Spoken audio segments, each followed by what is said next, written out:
Good morning. आज हम पढ़ने जा रहे हैं class 5th subject science, chapter first food and health. आज हमारा इसमें सेकंड टॉपिक है हमारा eating a balanced diet for good health. Good health की डेफिनेशन ऑलरेडी मैंने प्रीवियस वीडियो में बताई हुई है। इस गुड हेल्थ को मेंटेन करने के लिए, यानी हमारी हेल्थ अच्छी रहे, इसको मेंटेन करने के लिए we need to eat a diet which is balanced in nutrients and these nutrients are need to us in a appropriate quantity or amount. Our body needs all the nutrients in right amount to be healthy and strong. हमारी body को एक अच्छी health maintain करने के लिए हमें कोई भी डाइट ऐसी लेनी चाहिए जिसमें all the different nutrients are present in our diet. What are these nutrients? Already मैंने लास्ट वीडियो में डिस्कस किया हुआ है, जिसमें carbohydrate,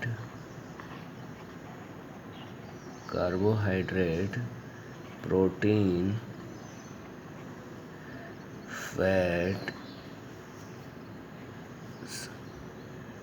and vitamins and minerals. These are the nutrients are present in our diet to keep our body healthy and strong. हमारी body को healthy and strong maintain करके रखने के लिए ये न्यूट्रिएंट्स हमारे डेली डाइट में प्रेजेंट होने चाहिए। इनके अलावा हमारी बॉडी के लिए अप्रोप्रिएट अमाउंट में वाटर एंड रफेस मिलने चाहिए। ये पहले भी बताया था, water and roughage are not considered in nutrients because they have not any content minerals and vitamins or other nutrients, but they are helps in the digestion of our food.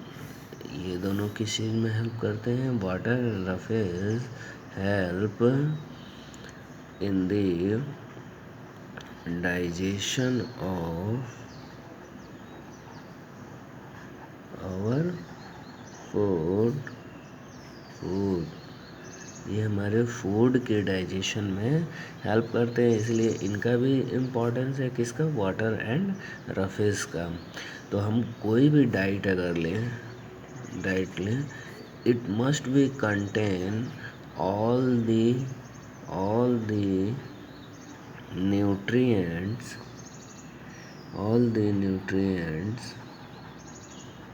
In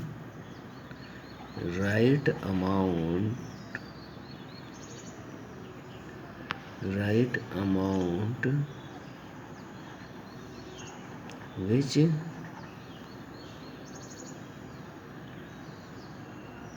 is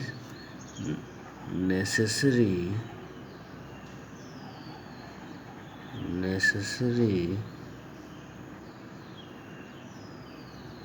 to our body।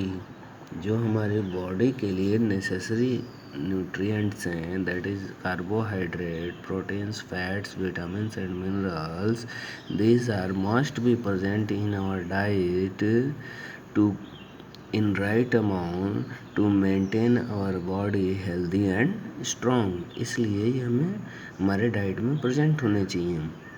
अब इसके लिए ये diet कैसे समझ में आएगा कि हमें राइट अमाउंट में हमारी बॉडी में डिपेंड होना चाहिए? एक चाइल्ड को कितना चाहिए, एक बॉय को कितना चाहिए, एक पर्सन को कितना चाहिए, this is depend upon their age, gender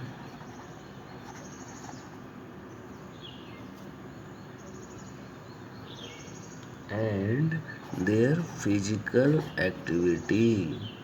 ये किस पे डिपेंड करता है कि जो जिसके लिए जो डाइट खा रहा है, एक अगर वो बच्चा खा रहा है, चाइल्ड है, तो उसको कितना कार्बोहाइड्रेट लेना है एक दिन में, प्रोटीन कितनी लेनी है, फैट्स, विटामिन्स, मिनरल्स कितने लेना है।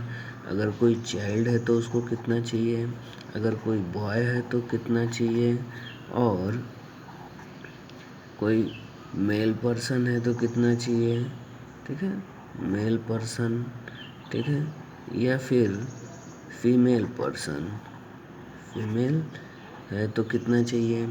ये depend upon the male and female also और फिजिकल एक्टिविटी। फॉर एग्जांपल वो लेबर वर्क कर रहा है नहीं कर रहा है, या सिर्फ ऑफिस में बैठ के कोई मेल पर्सन है जो अपना ऑफिस वर्क कर रहा है, तो that is depend upon the the right amount, और diet depend upon the age of a person, gender of a person, either it is a male or female, and their physical activity, और किस तरह की वो physical activity work कर रहे हैं।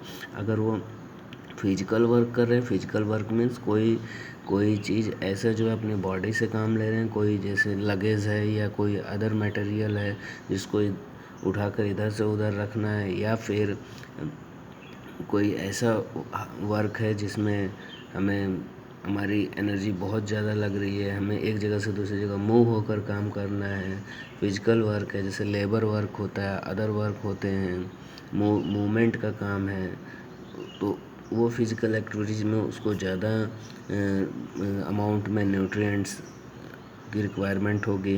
अगर कोई ऑफिस में बैठकर काम कर रहा है या एक जगह बैठा हुआ है, तो उसके लिए फिज़िकल एक्टिविटी उसकी कम हो जाएंगी, तो उसको लेसर अमाउंट में दिस न्यूट्रिएंट्स की रिक्वायरमेंट होगी। बट अगर कोई हार्ड फिजिकल वर्क कर रहा है तो उसको ग्रेटर अमाउंट में ये फिजिकल दिस न्यूट्रिएंट्स की रिक्वायरमेंट होगी। तो इसके लिए एक टर्म आती है, ये डाइट हो गया है। डाइट कैसी होनी चाहिए, डाइट हमारी राइट अमाउंट में होनी चाहिए, जो हमारे बॉडी को all this nutrients must be provide to our body. तो इससे यहाँ से एक वर्ड टर्म निकल कर आती है, balanced diet. What is balanced diet, कि अगर डाइट तो हमारी हो, लेकिन ये डाइट कैसी हो, बैलेंस्ड। बैलेंस्ड मीन्स हमारी डाइट में राइट अमाउंट में विच इज़ नेसेसरी और required to our body according to our age, gender and physical activities. How much amount of nutrients are required to our body, that diet contain as much nutrients, that type of diet is called balanced diet. अब इसको हम कैसे define कर सकते हैं, a diet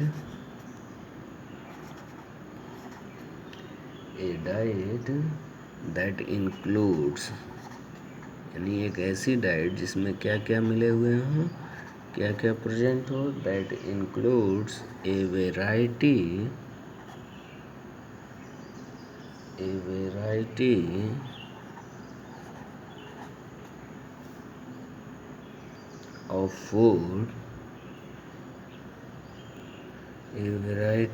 of food,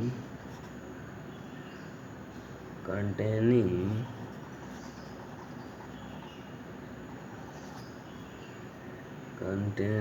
the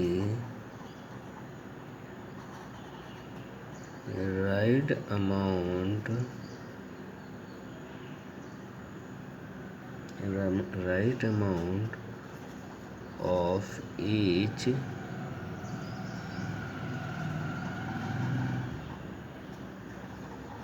nutrient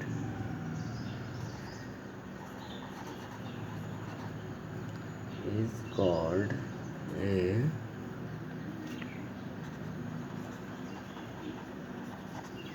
balanced diet. किसको कहेंगे हम? एक हमारी डाइट, जो डाइट क्या होता है, जो हम डेली फूड लेते हैं from the beginning of morning to the before going to bed, हम जो भी फूड आइटम खाते हैं that is considered in our diet. वो सभी फूड हमारे डाइट में कंसिडर किए जाते हैं। तो हम जो कुछ भी लेते हैं morning breakfast lunch and dinner से लेकर दैट इज़ डाइट। तो हमारे इस डाइट में क्या होना चाहिए?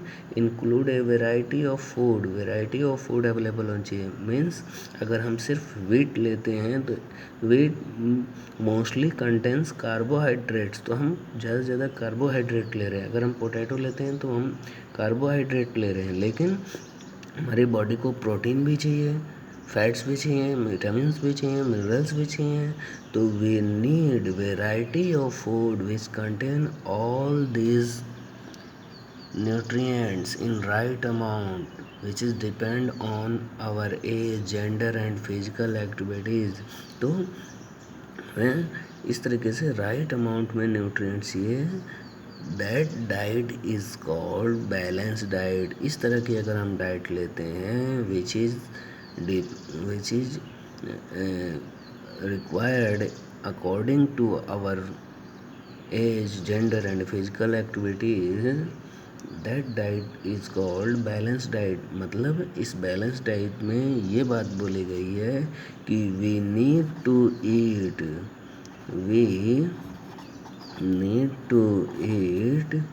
Variety of foods. में वेराइटी ऑफ फूड्स लेने चाहिए, वेराइटी ऑफ फूड्स, क्योंकि वेराइटी ऑफ फूड्स हम डिफरेंट टाइप्स के फूड्स लेंगे तो different types food contains different nutrients, and if we need variety of foods or take variety of foods in our diet, it means we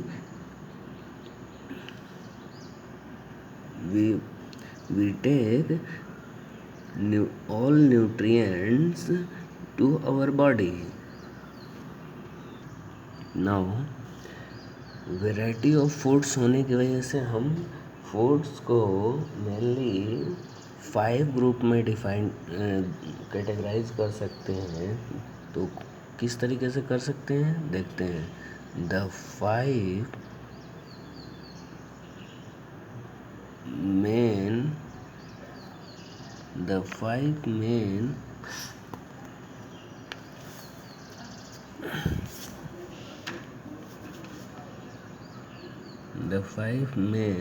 food groups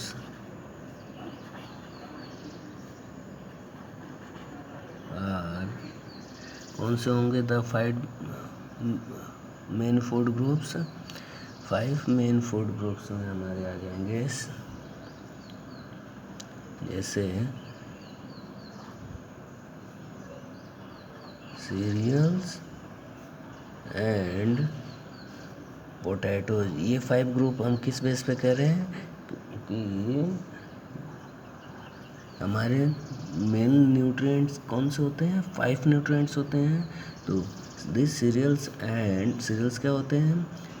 आपका wheat हो जाएगा, आपका rice हो जाएगा, and potato, because this food group 5 group में हम इसलिए इसको कैटेगराइज क्यों कर रहे हैं, ग्रुपिंग क्यों कर रहे हैं? क्योंकि हम carbohydrate, proteins, minerals, fats, vitamins के लिए फूड को हम अलग अलग ग्रुप में, यानी हमें carbohydrate giving foods, protein giving foods and fats providing foods, vitamins and minerals providing foods के अकॉर्डिंग हम फूड को 5 ग्रुप में क्लासीफाई कर सकते हैं, डिवाइड कर सकते हैं, ग्रुपिंग कर सकते हैं। ठीक है। तो cereals and potatoes provide us carbohydrate, mainly fruits and vegetables, ये क्या प्रोवाइड कर सकते हैं मेनली इस तरीके से। ठीक है। और milk and milk product means milk से बनने वाले जो प्रोडक्ट होते हैं उनको हम मिल्क प्रोडक्ट कहते हैं। जैसे for example butter, ghee, paneer etcetera. फिर पल्सेस मीट, देखिए ये प्रोटीन प्रोवाइडिंग फूड है, इसलिए इनको एक कैटेगरी में रख दिया। Pulses meat, fish and eggs.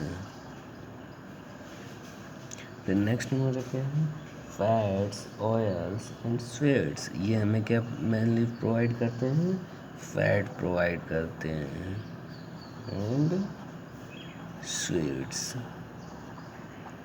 ठीक है, तो इस तरीके से देखते हैं कि according to our requirement of different nutrients, the food we may group in 5 categories like cereals and potatoes, fruits and vegetables, milk and milk product, pulses, meat, fish and eggs, fats, oils and sweets. इस तरीके से हम 5 group में categorise कर सकते हैं। देखिए ये तो ये हो गया कि अगर हम फूड्स को राइट अमाउंट में लेते हैं तो we keep our body strong and healthy. लेकिन सम रॉन्ग हैबिट्स होती हैं फूड को लेने की। फॉर एग्जांपल हम इसमें फैट नहीं ले रहे हैं या विटामिन्स नहीं ले रहे हैं, सिर्फ हम कुछ एक पर्टिकुलर टाइप के ही फूड ले रहे हैं पूरे दिन 24 आवर्स में, तो this are considered in wrong eating habits and they may cause bad health to our body. ये हमारी बॉडी के लिए बैड हेल्थ क्रिएट करेगा, कॉज होगा। जैसे फॉर एग्जांपल हम फैट नहीं ले रहे हैं या फैट बहुत ज़्यादा ले रहे हैं, तो इसके क्या किया हमारे बॉडी में बैड इफ़ेक्ट्स देखने को मिलते हैं। तो हमारा अब नेक्स्ट टॉपिक होगा wrong eating habits. Wrong eating habits can cause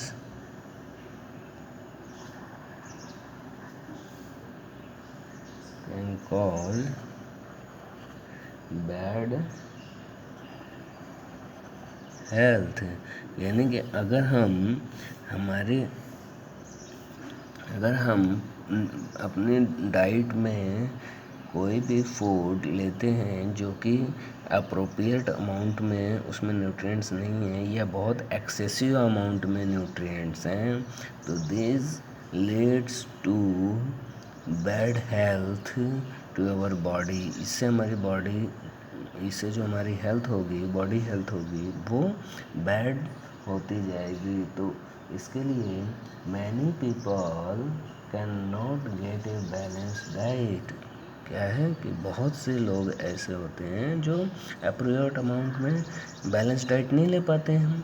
for example वो पुअर पीपल हैं, आपने देखा होगा पॉवर्टी की वजह से वो अपना अप्रोप्रिएट अमाउंट में फूड नहीं ले सकते। तो ऐसे चीज़ें हमारी बैड हेल्थ के लिए रिस्पॉन्सिबल हो जाती हैं। तो all these things cause bad health. तो इसमें क्या होता है, अगर हम इस तरह की बैड हेल्थ होने की वजह से, यानी न्यूट्रिएंट्स अगर हम अपनी बॉडी के लिए लेसर अमाउंट में या ग्रेटर अमाउंट में लेते हैं, जो हमारी बॉडी से ज़रूरत है उससे ज़्यादा या कम अमाउंट में लेते हैं, this cause bad health to our body. तो यहाँ पे एक न्यू टर्म आप देखोगे, माल न्यूट्रिशन। माल न्यूट्रिशन क्या है? माल न्यूट्रिशन मीन्स, न्यूट्रिशन आपको पता है न्यूट्रिशन क्या होता है। अब इसमें एक MAL इस तरीके से ये वर्ड लग गया, तो इट मीन्स कि न्यूट्रिशन का amount it may be lesser और मे बी ग्रेटर। अगर लेसर होगा तो क्या होगा और ग्रेटर होगा तो क्या होगा हमारी बॉडी के लिए। अगर हम कोई भी न्यूट्रिशन लेसर अमाउंट में लेते हैं, जो हमारी बॉडी के लिए ज़रूरत है उससे कम लेते हैं, या जितनी हमारी बॉडी के लिए ज़रूरत है उससे ज़्यादा लेते हैं, तो ये हमारे प्रॉब्लम क्रिएट करता है बॉडी के लिए। अगर लेसर अमाउंट में लेते हैं तो this is called under nutrition. इस तरह की जो प्रॉब्लम क्रिएट होती है हमारी बॉडी में, that is called under nutrition. Under nutrition इसको बोलते हैं जो लेसर अमाउंट ऑफ न्यूट्रिएंट्स लेने की वजह से क्रिएट होती है हमारी बॉडी में। और अगर हम ग्रेटर अमाउंट में लेते हैं यानी ज़्यादा लेते हैं अपनी बॉडी के लिए, तो इसको हम कहते हैं, इस तरह की जो प्रॉब्लम क्रिएट होती है उसे हमें ओवर न्यूट्रिशन कहते हैं। यानी ओवर, फॉर एग्जांपल यहाँ फ़ैट की बात करें, अगर हम कोई ऐसा फूड लेते हैं जिसमें फ़ैट कम हो हमारी बॉडी के लिए, तो हमारे लिए क्या क्रिएट करेगा, हमें थीन बनाएगा, थीन पतले होंगे रहेंगे हम। और अगर हम बहुत ज़्यादा अमाउंट में लेते हैं तो वो ओबेसिटी क्रिएट करता है, हमें मोटापा बढ़ाता है। ठीक है, तो ये इफ़ेक्ट है। अगर फ़ैट हम ज़्यादा लेंगे तो ओबेसिटी क्रिएट करेगा, और फैट हम कम अमाउंट में लेते हैं जो हमारी बॉडी को ज़रूरत है, तो हम अंडर वेट हो जाएंगे, हम थीन हो जाएंगे। क्या हो जाएंगे, अंडर वेट। यानी हमारा वेट जो है एक एज के अकॉर्डिंग और हाइट के अकॉर्डिंग मेंटेन होना चाहिए, वो है जो कम हो जाएगा। तो ये भी हमारी बॉडी के लिए बैड हेल्थ का एक फैक्टर है। ठीक है, तो अब हम माल न्यूट्रिशन को डिफ़ाइन करते हैं यहाँ पर। What is mall nutrition? तो माल न्यूट्रिशन क्या हो जाएगा, देखते हैं। What is mall nutrition? ये माल न्यूट्रिशन को कैसे हम डिफाइन कर सकते हैं? Malnutrition is a condition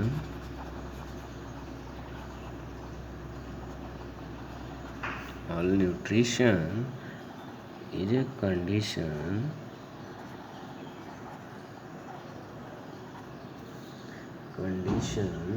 in which malnutrition is a condition in which क्या होता है इसमें, the body does not get the right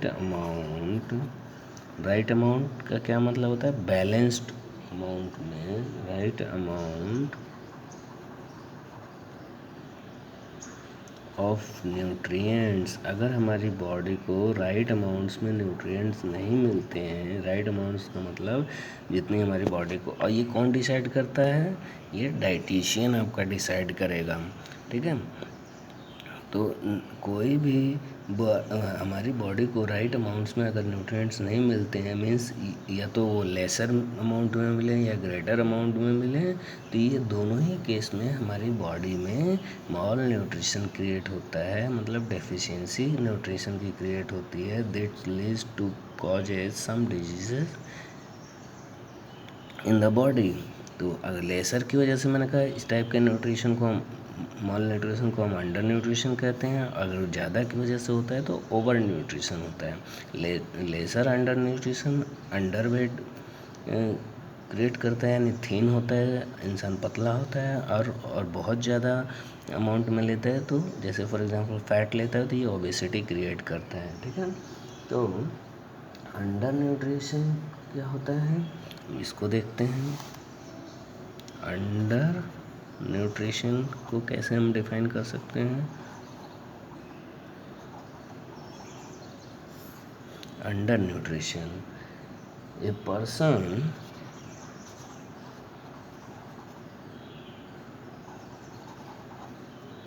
who does not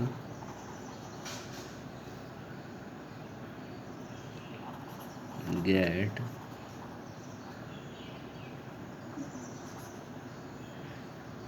enough nutrients, who does not get enough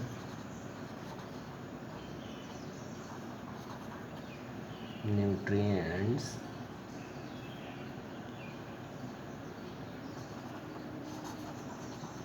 in food, तो ये क्या होगा, it suffers from, अगर वो एनफ न्यूट्रिएंट नहीं लेता है which is required to the body, it cause suffers from under nutrition, तो उसके अंदर अंडर न्यूट्रिशन की प्रॉब्लम क्रिएट हो जाएगी आने वाले समय में। ठीक है, a person who does not get enough nutrients in food, it is suffers from under nutrition. चलिए आगे देखते हैं, over nutrition. Over nutrition, over nutrition को हम कैसे डिफाइन कर सकते हैं, a person who eats too much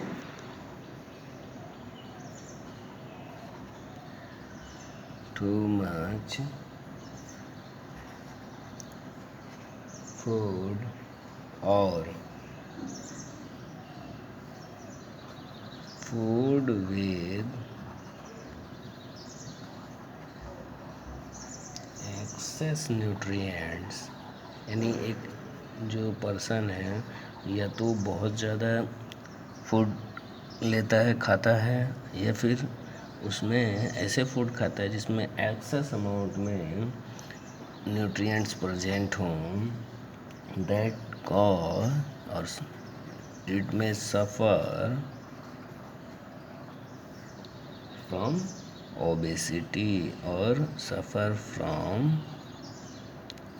over nutrition. अगर फैट होगा तो ओबेसिटी हो जाएगी, मोटापा हो जाएगा बॉडी में, और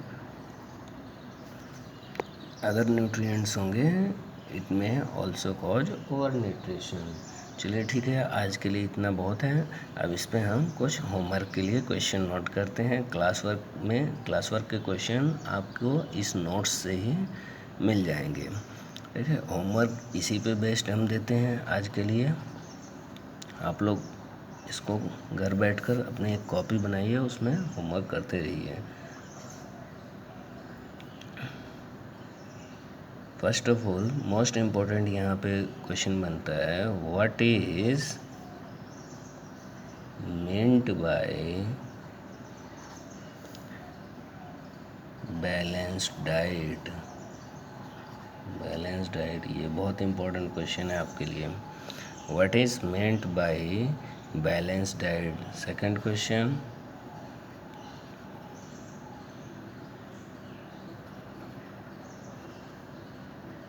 what is mall nutrition.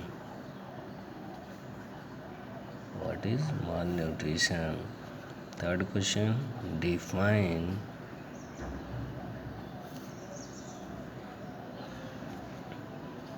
Under nutrition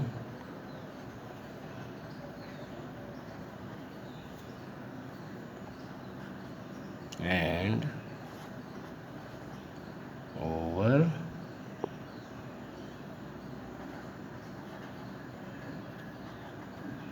nutrition.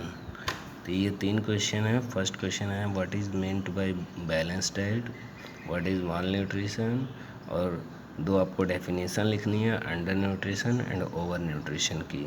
चलिए आज के लिए इतना ही है, बहुत हो गया।